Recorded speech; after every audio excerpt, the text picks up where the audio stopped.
가끔 드리는 말씀이지만 목회를 제대로 못했습니다. 그래도 그저 또 난 인복이 있어서 나를 돕는 다른 목사, 부목사들이 잘 도와주어서 오늘까지만큼 지내오고 또 부목사들 하던 분들과 관계가 아주 그저 나 형님처럼. 나는 처음 시작할 때는요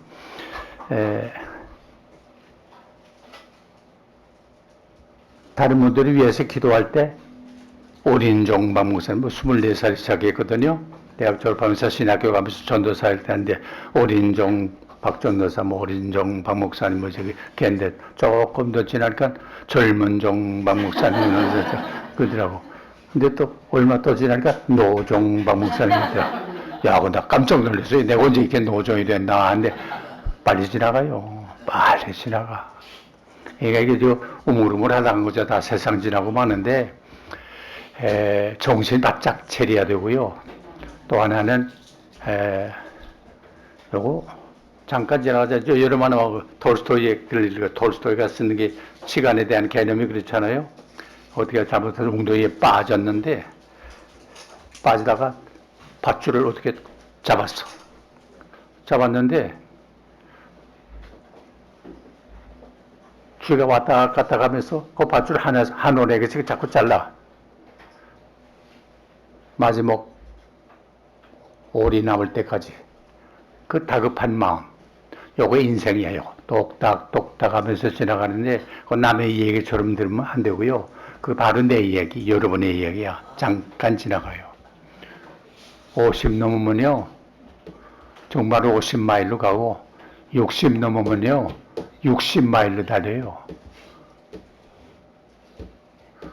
저는 여기서 이거 아까 지금 이 목사님 나와서 이제 새롭게 하는 분, 이제 봉사하실 분 소개했는데 나는 벌써 언제 몇 달 전에 한 것 같은데 벌써 1년이 됐다고 그러더라고요. 깜짝 놀라서 벌써 1년이 됐나 그래. 이게 현실이요. 그러니까 제가 왜 말씀을 드리는 거 아니, 우리 남은 생애가 얼마 되나. 여기 다 몇 사람 내놓고는 남은 생애가 과거보다 짧아요. 그거 아세요? 그거 알고 살면. 그래서 모세가 기도한 기도가 뭐예요? 시편 90편이 보세요. 우리에게 남은 날 계수할 수 있는 지혜를 허락해 주세요. 남은 날이 얼마 되나. 제 경우로 말하면 다 해가 져서 이전 해가 보일까 말까 해. 그저 싹 내려가면 끝나. 그러니까 요거 남은 날을 좀 제대로 살고 싶어요. 내 전에도 한번 말씀드렸습니다만 나 신학교 다닐 때 종교 철학을 가르치던 도량술 목사님이라고 해서 나도 머리 좋기로 유명한 분이었어. 네, 그분이 이제 은퇴하고 미국 갔었는데 내가 한끼 점심을 대접하는데 그래요. 박 목사, 나더러 지금 교수하려면 좀 제대로 할 것 같아. 그때는 다 끝난 거예요. 그렇게 되기 전에 우리가 최선을 다해야 될 줄로 믿습니다. 그것도 하나는 우리가 목회 이왕할 바에는 행복하게 해야 돼요. 세상에 제일 비참하고 초라한 게 목회를 불행하게 하는 거예요. 그러면 목회를 불행하게 하는 게 외부적인 환경에 있나? 꼭 그렇진 않아요. 문제는 나한테 있어요. 나 자신한테 행복하냐 불행하냐 하는 게 나한테 달려 있어요. 그러므로 행복한 목회를 할 수 있기 위해서 힘써야 돼요. 내가 지난 주간에 성경을 읽는 중에 빌립보 4장을 읽었는데 여러분 아시다시피 빌립보서는 바울이 감옥에 들어갔던 책아니에요. 그래서 옥중초신 중에 하나인데 바울이 감옥에 들어갔던 그 감옥도 여러분 다 가보셨겠지만 그 가보면 그 한심하잖아요. 그 땅굴 속으로 밑으로 들어가서 햇빛 하나 쬐지 않는 그런 굴 속에서 있으면서도 성도들한테 편지할 때 특히 빌립보 같은 데 보면 기뻐하라 그래서 기뻐하라. 내가 다시 말하노니 기뻐하라. 그러니까 자신이 마음속에 이런 기쁨이 있으니까 그렇게 된 거 아니에요? 우리가 뭐 생활비를 많이 받아서가 아니고 좋은 조건 속에서 목회해서가 아니고 큰 교회를 담당해서가 아니라 우리가 어떤 환경, 어떤 교회를 섬기든지 간에 기쁨 가운데서 목회를 할 수 있는 사람이 성공한 사람이지, 언제나 불안과 공포와 초조 가운데서 사는 목사가 있다고 하면 이건 저런 불행한 거 없잖아요. 내게 기쁨이 없는데 이렇게 다른 사람한테 기쁨 줄 수 있어요? 그러니까 우리가 다른 사람한테 기쁨을 줄 수 있는 지도자가 되었다. 지도자는 두 가지예요. 기쁨 가운데 하는 지도자, 불행 가운데 하는 지도자, 행복한 가운데 하는 지도자가 돼야 돼요. 목사는 꼭 자신이 행복해야 돼요. 돈이 많아서가 아니에요. 높은 자리에 있어서가 아니고 큰 교회에서가 아니에요. 어떤 교회를 하든지, 내가 아까 조금 전에 저 김보석오실 목사님 만나서 말씀하는데 매번 목회를 하는데 뭐 교회는 많지 않지만 그렇게 만족하고 행복하고 성도들 간에 사랑을 나눈다. 그게 진짜지. 그 밤낮 좀 큰 교회 해가지고 마음에 안 드는 사람이 있다고 잘라버리느라고 남 자르는 사람의 마음이 편안할 것 같아요. 김종인은 고문까지 죽였는데 김종인의 마음이 편안할 것 같아요. 어림도 없습니다. 어림도 없습니다. 그냥 불안한 가운데 살잖아요. 우리가 목회도 어떻게 되든지 우리 자신이 행복한 목회, 기쁜 목회가 돼야 되고, 그러기 위해서는 우리의 영혼이 영적인 면의 수준이 올라가야 돼요. 최소한도 교회 권사, 집사, 장로보다는 올라가야 돼요. 같은 수준에서 놀면요, 행복한 목회 못해요. 언제 어떻게 될지 모르잖아요. 인심은 조석변환이에요. 작심, 삼일환이에요. 어디 목사님 없이는 못 살아야 하던 교인이 돌아서는 거 잠깐이에요. 언제 어떻게 될지 제 마음에 안 들면 돌아서요. 그러니까 우리는 적어도 우리의 신앙의 수준이 그 높은 데서 내려다봐야죠. 올려다보게 되면 늘 하는 말이지만 새까만 구름이 보일 때가 많아요. 내려다보세요. 아름다워요. 햇빛이 비치면 아름다워. 그래서 언제나 우리는 누구를 향해야 되나? 주님을 향해야 돼요. 주님을 바라봐야 돼요. 믿음의 주요 또 온전케 하시는 이는 예수를 바라보자. 막달라 마리아가 예수님 무덤이 안 보이고 우리가 울었어. 예수님 좀 시체라도 만나보기 위해서 갔는데 안 보이니까 울었어. 그때 부활하신 예수님이 나타나서 하신 말씀 뭔지 여러분 기억하세요? 여기다 왜 우느냐? 울 일이 없는데 왜 우느냐? 예수님이 뒤에 계시니까 안 보여서 울었어요. 돌아서야 돼. 돌아서 예수님을 향하면 기쁘고 감사하고 감격스럽고 힘차고 능력이 있을지어다 하신 말씀대로 주님을 바라보는 사람에게는 어떤 환경, 어떤 조건 속에서도 우리는 기쁘게 힘있게 살아갈 수가 있어요. 그래서 우리는 언제나 누구를 향해야 되나? 주님을 향해야 돼. 주님을 향하면 우리의 그림자가 뒤에 있어서 안 보여요. 그러나 돌아서면, 빛 대신 주님을 돌아서면 앞에 뭐에 보여요? 내 그림자, 새까만 그림자밖에 보이는 게 없어요. 그러니까 언제나 예수를 믿는다고 하는 사람 가운데도 불안과 초조, 근심과 걱정, 염려 속에 사는 사람이 얼마나 많은지 알아요. 그렇기 때문에 우리는 우리 자신이 빛 가운데 돌아서면서 이들을 돌이켜줄 수 있도록 힘써야 돼요. 그래서 내가 이번 읽은 거 빌립보 4장에 보게 되면 주님 안에서 하는 생활을 말했는데, 바울은 언제나 바울의 전용구가 인돌로오도 아니에요. 주님 안에서 생각하고 주님 안에서 말하고 주님 안에서 행하는 거, 이게 바로 우리 신앙생활이에요. 목회생활이 바로 그거예요. 주님 안에서. 이따 말씀드리지만 주님 안에서 하면 만사오케야. 그러나 주님 밖에서 하려면 머리 아픈 일이 너무 많고요. 복잡한 일이 한두 가지가 아니고요. 밤잠 못 잘 일이 그죠? 수백으세요. 밤잠 못 잘 일이 얼마나 많은지 몰라요. 그래서 목사가 혈압이 오르고 뭐 그래가지고 잘못되는 경우도 있고 쓰러지는 목사 얼마나 많은지 아세요? 그거 왜 그러나? 올려다 보니까 그래요. 내려다 봐야 돼. 그만큼 성장해, 성축하자. 오늘 우리가 모인 것은 뭐 큰 교회는 어떡하나 그거 하자고 모인 건 아니에요. 그건 하나님이 알아서 하실 거예요. 우리 하는 만큼, 분모만큼 하나님이 알아서 5달란트, 2달란트, 1달란트 그건 알아서 줄 거예요. 나 왜 이렇게 줍니까? 그럴 것도 없어요. 하나님이 알아서 하시는 거예요. 근데 맡은 것 가지고 최선 다하면 축복은 똑같아요. 하나님 나라에 가서 너 10만 명 모이는 교회 했으니 많은 복을 받을지다. 절대 안 그래요. 남은 10명을 해서도 바른 목회를 하면 하나님이 똑같은 축복을 주실 줄로 믿습니다. 그래서 우리가 할 일은 여기 보세요. 1절. 요 성경 하나 좀 보여줘. 빌립보 4장 1절에 머리에서 한번 읽어보세요.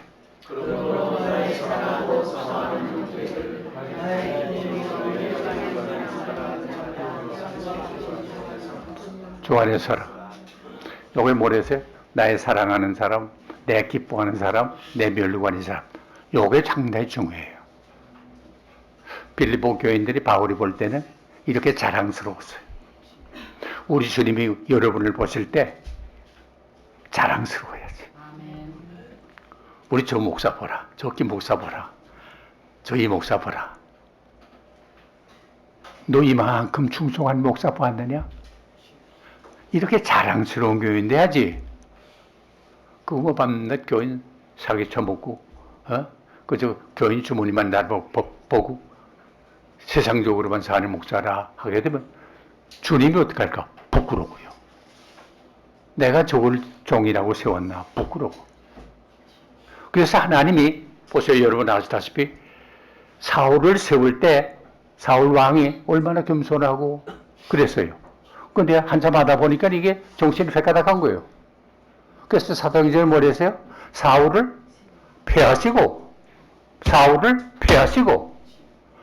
하나님의 정말 마음에 안 들게 하고 세상적으로 살게 되면 하나님을 패해요. 그래서 누굴 세우세요? 다윗을 세우세요. 다윗은 공부를 많이 했어요? 재산이 많았어요? 경험이 많았어요? 아니에요. 양치는 목동밖에 없어요. 하나님 온전히 의지하고 자기에게 맡긴 양무리 돌봄밖에 없어요. 그러나 다른 아들들 다 있었지만 소열이 다 있었지만 그거 다 패하고 막내 아들 다윗을 열흘째 아들 다윗을 세웠어요. 그의 뜻을 이루게 됐다. 내 마음의 합함으로. 하나님의 마음에 합한 게 중요하지 세상 사람 볼 때 굉장한 게 아무것도 안 해요. 그래서 우리가 하나님 보실 때 정말 기쁨이요 자랑이요 멸관이요 사모하는 대상이 되어야 되겠다. 그러면서 하는 말이 너희는 주 안에 서라. 이 말은 무슨 말이냐? 말씀 안에 서라 하는 말이에요. 우리가 어디서 해야 되냐? 말씀 안에서 해야 돼. 왜? 말씀은 어제나 오늘이나 영원토록 변함이 없어요. 그래서 마태복음에 그랬죠? 내 말을 듣고 산상 본 후에 내 말을 듣고 그대로 행하는 사람은 지혜로운 건축자와 같기 때문에 그 집을 반석 위에 세워서 비가 내리고 바람이 불고 장수가 부딪혀도 무너지지 아니한다. 반석 뭐예요? 하나님의 말씀이에요. 그러나 말씀대로 하지 않으면 어리석은 건축자와 같았어. 집은 짓긴 짓는데 모래 위에 집을 세우기 때문에 바람이 불고 장수가 부딪히게 되면 그 무너짐이 심할 거야. 높은 집을 지을 수 있어요. 높으면 높을수록 무너짐이 더 클 거예요.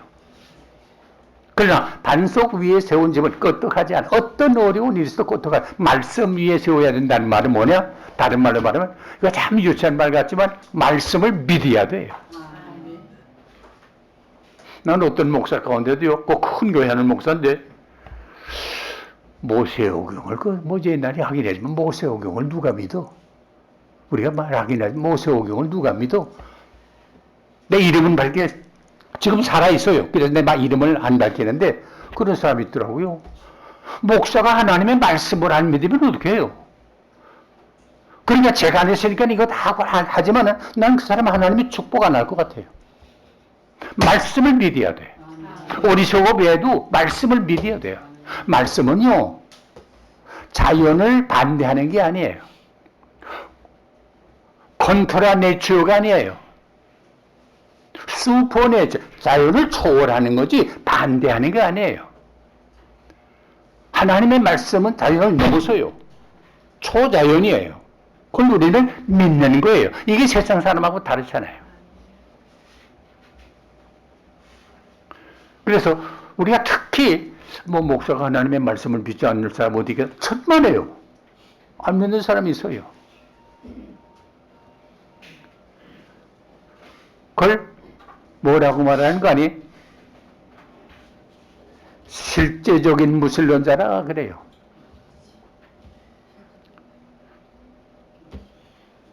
말씀을 안 믿고 사는 사람의 생활이 하나님을 믿지 않는 사람하고 같다 그 말이에요. 오늘 우리 목사 가운데 그런 경우들이 많아요. 그러므로 우리는 조심해야 돼요. 정말 그래서 바울은 늘 하는 말이 뭐예요? 내가 믿음에 섰는가 너 자신을 테스트해봐라. 매일 테스트해야 돼요. 우리 한 달에 이거 2번 모입니다만 우리가 뭐 요새 무슨 뭐 이론을 배우고 뭐 그런 거 없어요. 우리 테스트하자. 여기 당뇨 있는 분 있어요? 당뇨 환자 있어요?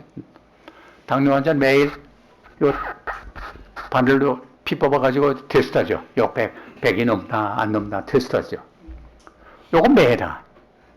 우리가 매일 우리 자신의 믿음을 테스트해봐야 돼. 내가 믿음에 섰나? 말씀에 섰나?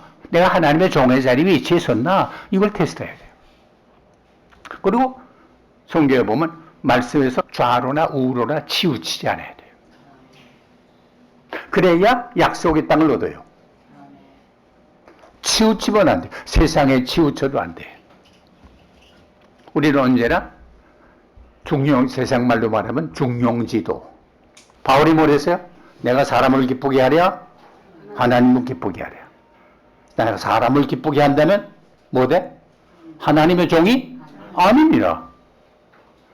나는 여러분 한 분 한 분이 하나님의 종으로 사람을 기쁘게 하는 게 아니라 하나님을 기쁘게 하는 종들도 꼭 될 수 있기 바라요. 그리고 주 안에 선다 하는 말은 군대 용어의 부동자세 아니에요. 상관이 앞으로 가 하면 이렇게 앞으로 가죠. 뒤로 돌아 하면 뒤로 돌죠. 무슨 명령이든지 따를 수 있는 순종의 마음의 자세가 있어요. 우리는 뭐냐? 하나님의 말씀에 순종하려고 하는 자세가 돼 있어야 돼요. 내 마음에 안 된다고. 저는 연하 같은 사람이 그 이해 아니에요. 하나님의 명령이지만 순종하기 싫으니까 니느웨로 가는 거 다시스로 가지 않았어요. 그러다 결국 어떻게 됐어요? 결국은 하나님의 뜻이 이루어져서 죽을 뻔 살 뻔하고 니느웨로 가서 복음을 전하게 됐거든요. 하나님의 말씀에 순종해야 돼요. 성경 역사를 가만히 보세요. 하나님의 말씀에 순종을 하면 뭐에 나타나요? 기적이 나와.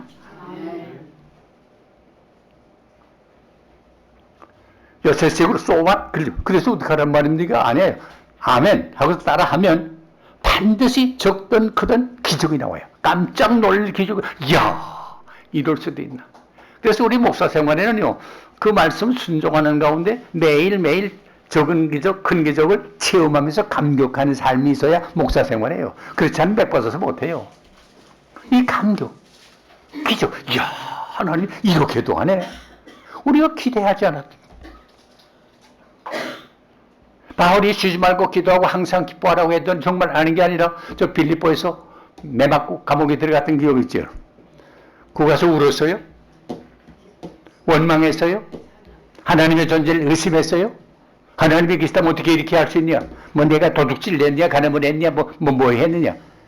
그랬어요? 아니요. 하나님께 기도하고 무슨 찬미를 했는지 나 그건 모르겠어요. 하지만 찬미했더니 언제 찬미했어요? 밤중에. 요거 영적인 뜻이 있어요. 밤중. 밤은 어때요? 새까맣잖아요. 캄캄하잖아요. 안 보이잖아요. 이유를 모르고 보이지 않는 때, 희망이 안 보일 때 그래도 하나님 앞에 찬송 기쁨으로 찬송했더니 기적이 나타나. 내가 이렇게 찬송하고 기도하게 되면 하나님이 이제 지진을 일으키고 옥문을 열고 가자 고랑을 다 풀고 옥사에 회개하고 돌아온 역사가 일어난다. 그래서 했어요? 아니에요. 모르고. 그래요. 우리는 모르고 갈 바를 알지 못하지만은 말씀에 순종하는 거예요. 아브라함이 갈 바를 알지 못했지만은 하나님이 가라 할 때 떠났어요. 아마 친구들이 옆에서 그랬을 거야. 너 어디 가냐? 난 가네. 아니 가면 어디 갈 목적이 있을 거 아니야. 나는 가네. 이 사람이 정신이 있어. 어디가? 하나님이 지시한다고 그랬어. 갈 바를 알지 못하고도 간 거야. 하나님 가라 하면 것도 간 거 아니에요. 이게 어리석어 보이지만 이게 온전한 믿음이고 순종이에요. 뭐 아브라함이 우리보다 훌륭한 거 아니야. 다른 그저 말씀을 순종한 거예요. 그 생활 버스 어떤데 그게 믿음이라고 하지만 하나님이 허락한 게 다 있음에도 불구하고 그 제대로 그대 시간 맞춰 다 해주지 않으니까 자기 아내가 아무래도 이거 안 그런 것 같다고 내 몸 좀 얻어서 애날 차고 그래서 실수하지 않았어요. 다 인간이야. 여러분들이 그런 실수가 다 있는 사람이. 그러나 하나님의 말씀을 믿고 순종했더니 뭐 이랬어요? 믿음의 조상이 된 거예요. 이삭을 바치라고 할 때 보통 사람 같으면 아니 하나님 말씀할 때 하늘의 별과 같이 땅의 머리와 같이 많겠다고 했는데 뭐 하나님 주셨던 거 내가 다 100살 나서 나이고 내가 기대도 안 했던 건데 주시고 어서 감사한데 다 고마운데 하늘의 별은 어떻게 되고 땅의 머리는 어떻게 되겠습니까? 한번 물어볼 만하잖아요. 아브라함이 성경에 뭐지 물어봤어요? 안 해요, 그죠? 예. 요게 나이 들어서야 나본 경험 있는 분들은 알게. 나이 들어서 낳두세 젊어서 낳은 애보다 더 귀엽잖아요. 100살 나서 낳은 아이 얼마나 그 자기 생명 같은 거 아니에요. 그걸 바치려는 게 보통 일이에요. 내가 다른 건 몰라도 이것만은 어렵습니다. 그럴 수 있잖아요. 거의 여기서 순종했더니 하나님이 받으시고 믿음의 조상이 된 거예요. 흠이 없어서가 아니에요. 다 있어요. 그러나 말씀 순종해야 하니까 이런 놀라운 일이 일어난 거예요. 그리고 2절 보세요. 주간에 같은 마음을 품어라. 2절.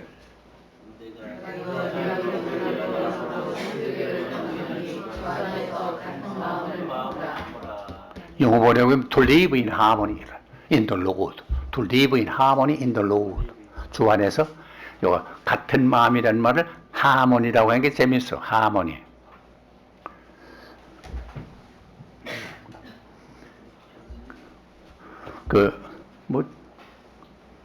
쓰는 걸 하나. 여기 뭘 쓸 거 하나 있어요? 여기 있어? 여기 있구나.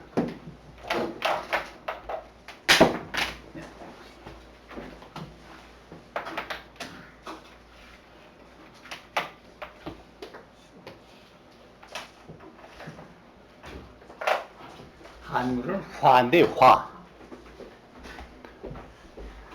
색은 조화. 음은 화음. 사람은 화목. 요 화자가 아주 중요한 거예요. 화. 일본 사람들이 과자 만들 때 화과. 그 사람들이 우리보다 훌륭한 점이 하나 있어요. 이 화를 잘해요. 일본 사람, 두 사람, 세 사람 뭉치길 잘해요. 그러나 우리는 두 사람, 세 사람은 갈라지길 잘해요. 뭘 해야 돼요? 화. 우리는 머리가 좋지만 그 사람들이 머리가 우리보다 조금 못하거든요. 자기는 뭐 어떻게 보는지 모르지만 우리보다 못하거든. 그러나 그들은 뭉치기 때문에 힘이 있어요. 우리는 갈라지기 때문에 약해요. 화. 하나님이 제일 기뻐하시는 게 뭐일까? 시편 134편, 133편 알죠? 형제가 연합하여 동거함이 어찌 그리 선하고 아름다운고. 화가 아름다워요. 화음이 아름다워요. 불협화음이 아니라. 화목이 아름다워요. 조화가 아름답죠. 무지개가 아름다운 원인이 뭐예요? 색깔이 조화를 이루니까 아름답잖아요. 그럼 그러기 위해서 할 일이 뭐냐? 우리가 서로 존경해야 돼요. 대단히 부끄러운 말이지만 우리 한국의 장로교가 몇 개나 되는지 아세요? 교단이. 들어보세요? 내 지난 한 달 됐나? 제주도에서 우리 총회신학교 총장을 지내신 목사님이 거기서 세미나를 한 대 좀 와서 와달라고 해서 이제 갔댔는데 그 합동측 총회 아니에요. 합동측 지금 주류 총회가 교회가 몇이에요? 12,000교회예요. 그런데 그 교단에 똑같이 합동측이라고 하는 교단이 얼마나 되는지 아세요? 200개가 넘는데. 예? 이게 자랑이에요? 그럼 그분들은 교리가 다 달라서 줄을 내놓고 다른 거 다 이단이에요? 같아요. 감정 때문에, 지방색 때문에, 학교 때문에, 자기 이해관계 때문에 200개가 알려졌는데, 하나님이 보실 때 어떻게 생각하겠나?